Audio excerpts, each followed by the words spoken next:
essa grande guerreira brasileira que é fonte de inspiração permanente, né? Arthur, é contigo. Arthur, da Associação dos Funcionários BNDES. Companheiros, se falou aqui do momento histórico que a gente vive, e eu queria começar lembrando o momento histórico que vigia na época, que foi construído, foi proposto o Banco Nacional de Desenvolvimento Econômico, atual Banco Nacional de Desenvolvimento Econômico e Social. No pós-guerra, o Brasil esperava um tratamento especial dos Estados Unidos. Afinal de contas, nós tínhamos participado do esforço de guerra. Ao contrário da Argentina, a gente imaginava que caberia um papel especial para o Brasil e um olhar especial da parte dos Estados Unidos. Os americanos apoiaram a Europa com o Plano Marshall e o Brasil esperou, durante todo o governo Vargas, o segundo governo Vargas, por algum tipo de ajuda financeira e nada veio. Teve discussões sobre a elaboração de um plano de desenvolvimento para o Brasil, mas dinheiro eles nunca colocaram aqui. E no governo Kubitschek, o Brasil resolveu começar a sua arrancada para o desenvolvimento com seus recursos próprios, mobilizando o capital que ele tinha. E criou, então, o BNDES por conta própria, sem apoio de nenhum outro país. E o Brasil cresceu, dos anos 50 com plano de metas, nos anos 70 com o segundo PND, de forma impressionante e reconhecida no mundo inteiro. E o BNDES foi a instituição fundamental nesse processo.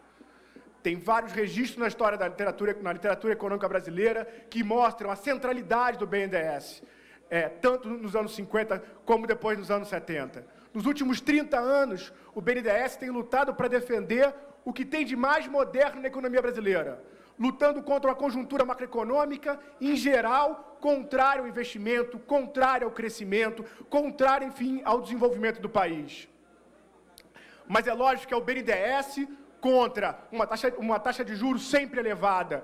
É o BNDES contra uma macroeconomia em que o câmbio está sempre valorizado.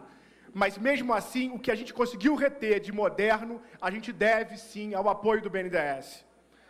Recentemente, a semana passada, o governo conseguiu aprovar a MP 777, que muda a taxa de juros do BNDES.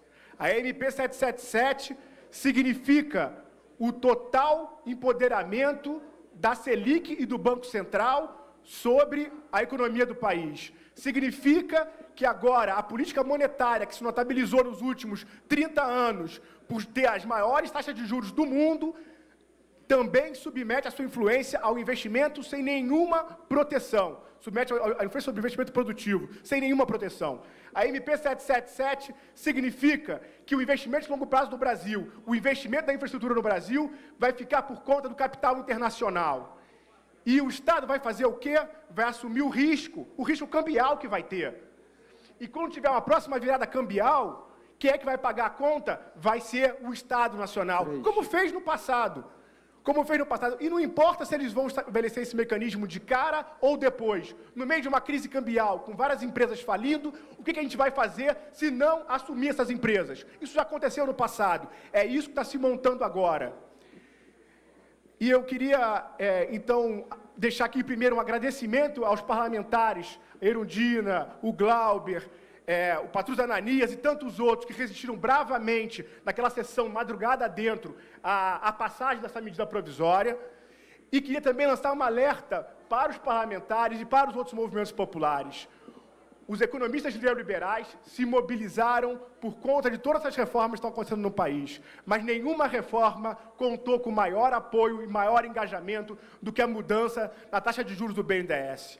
Virtualmente, todo economista neoliberal conhecido de reputação no Brasil se manifestou publicamente com artigos defendendo essa mudança, porque, no final, ela significa a destruição do BNDES, significa a destruição do Estado Nacional Brasileiro de ter algum controle estratégico sobre o crédito no Brasil. Eu não preciso lembrar aos senhores como sempre a esquerda teve muito claro, desde o século XIX, a crucialidade que era de controlar o crédito, centralizar o crédito na mão do Estado. E é isso que está sendo desmontado no Brasil. Eles estão completando um processo que eles não fizeram nos anos 90, e aí eu alerto isso, com economistas que andaram rondando os governos Fernando Henrique e os governos petistas. A equipe econômica com Henrique Meirelles, com Diogo Oliveira, são de membros da equipe econômica do governo do PT.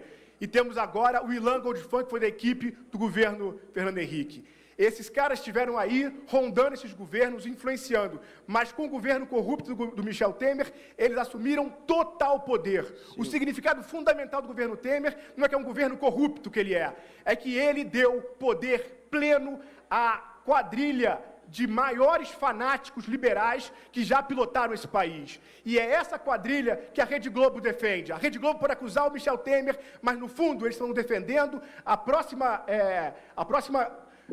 organização que vai manter essa equipe econômica. O nosso verdadeiro inimigo é essa equipe econômica. E para concluir, Glauber, eu queria deixar 2 mensagens sobre a ação tática nossa. Como as minhas sugestões são humildes, talvez elas vão de encontro com o que já foi proposto aqui, mas eu falo isso com a humildade e a responsabilidade que representa uma entidade.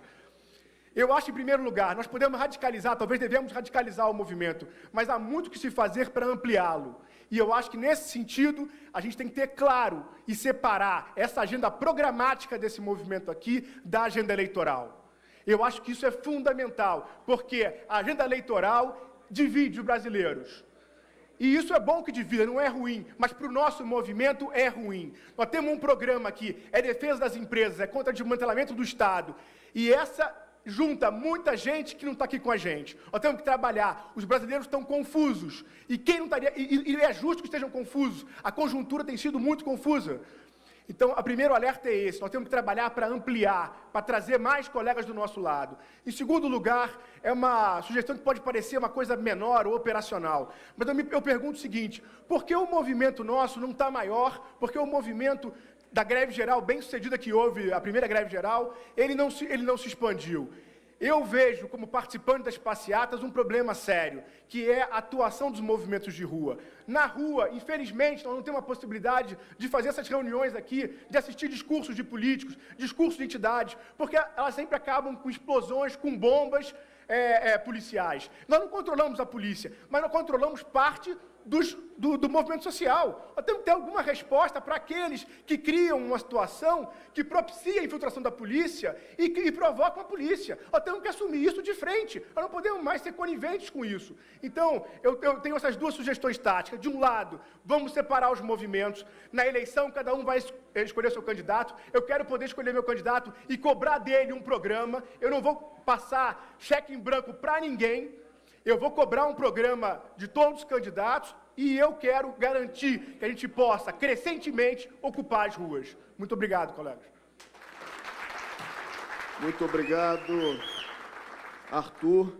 Arthur, a gente está